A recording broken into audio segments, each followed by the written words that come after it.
In this video, we are not talking about how to buy Bitcoin or whether its price is up or down today. We are answering one question: what exactly is Bitcoin? We will follow one clear path through why it was created, how the blockchain keeps records, what hashes and miners actually do, how Bitcoin differs from ordinary money, and finally its risks and the possible future. We will take it one step at a time.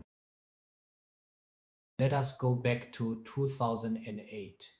Near the end of that year, a 9-page PDF suddenly appeared online, signed by someone named Satoshi Nakamoto. The problem is that nobody knows who Satoshi really is, one person or a group. Even today, there is no definitive answer. More than a decade later, this system has been worth over $1 trillion.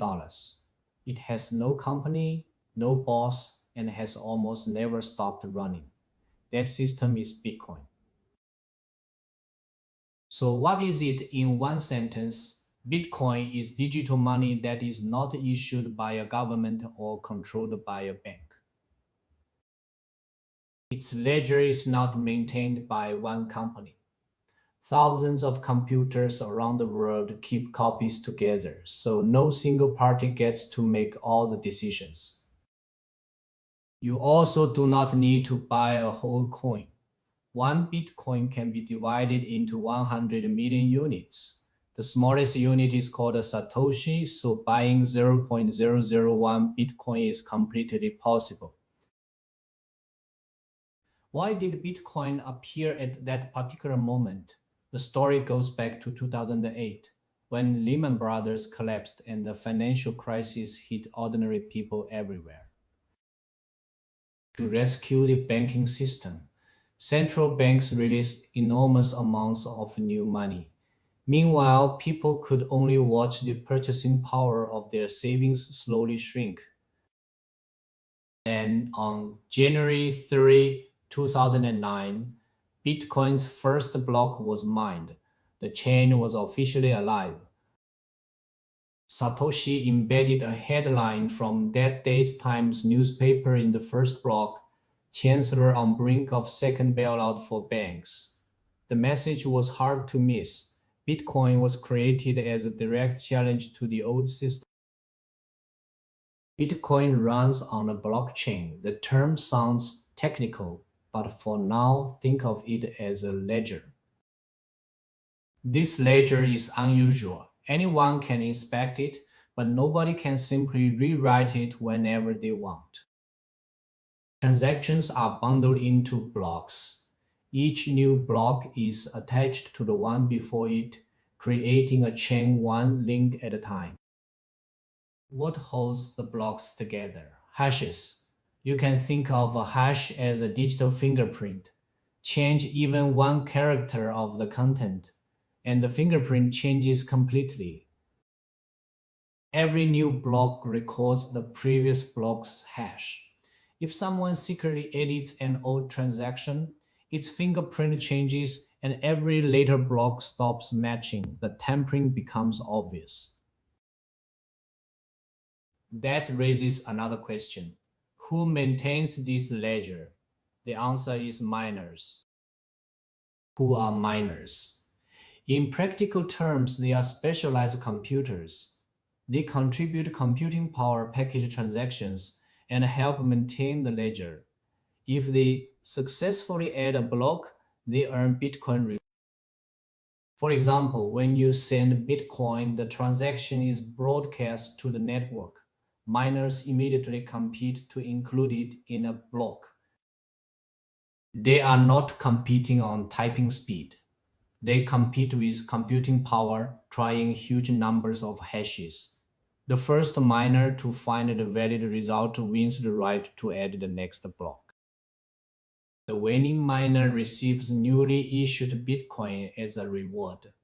On average, the network produces one new block about every 10 minutes.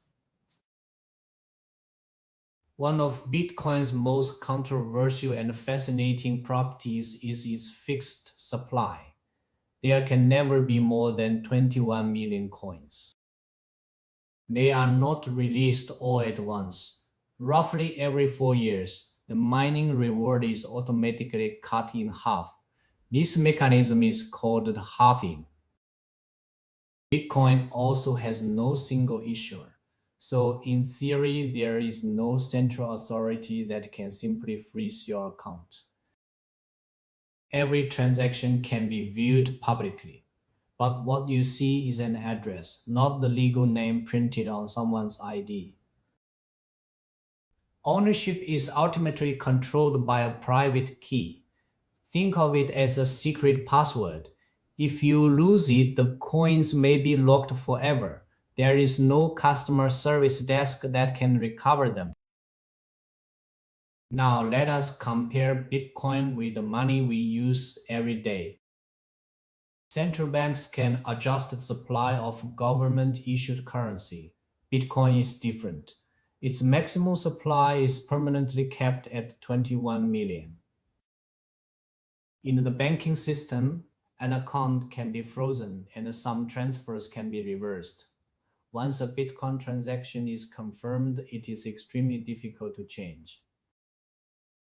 In the end, one system relies on trust in governments and institutions. The other relies on mathematics and code. They are fundamentally different approaches. But do not get carried away. Bitcoin has striking strengths and it also has serious problems. The first is volatility. A 10% move in one day is not unusual. If your salary were paid in Bitcoin, that ride could be difficult to tolerate. The second is energy use. Miners compete with real computing power and that requires real electricity. This remains one of Bitcoin's biggest criticisms. The third is security. Nobody can recover a lost private key, and scams involving fake exchanges and worthless tokens are also common.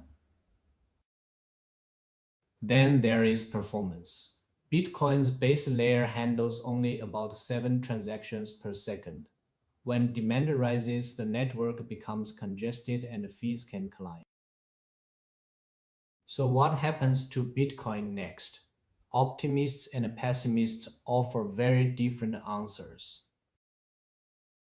One major milestone came in early 2024 when the United States approved spot Bitcoin ETFs that allowed institutions and ordinary investors to gain Bitcoin exposure through regular brokerage accounts. The technology is still evolving. The Lightning Network is a layer 2 system that moves many small payments off the main chain, making them faster and cheaper before settling the final result back on Bitcoin. But is Bitcoin really digital gold? Or is it a giant bubble? The honest answer is that nobody can guarantee which story will win. Here is one way to understand Bitcoin. Its real achievement was creating digital scarcity without depending on a central authority. Is it too late to get involved? Nobody can predict the price. At minimum, avoid leverage and never invest money you cannot afford to lose. If you simply want to experiment, you do not need to buy a whole Bitcoin. You can buy 0.001 Bitcoin instead. And one final reminder, this video is education, not investment advice. Understand the system first, then decide whether you want to participate. See you next time.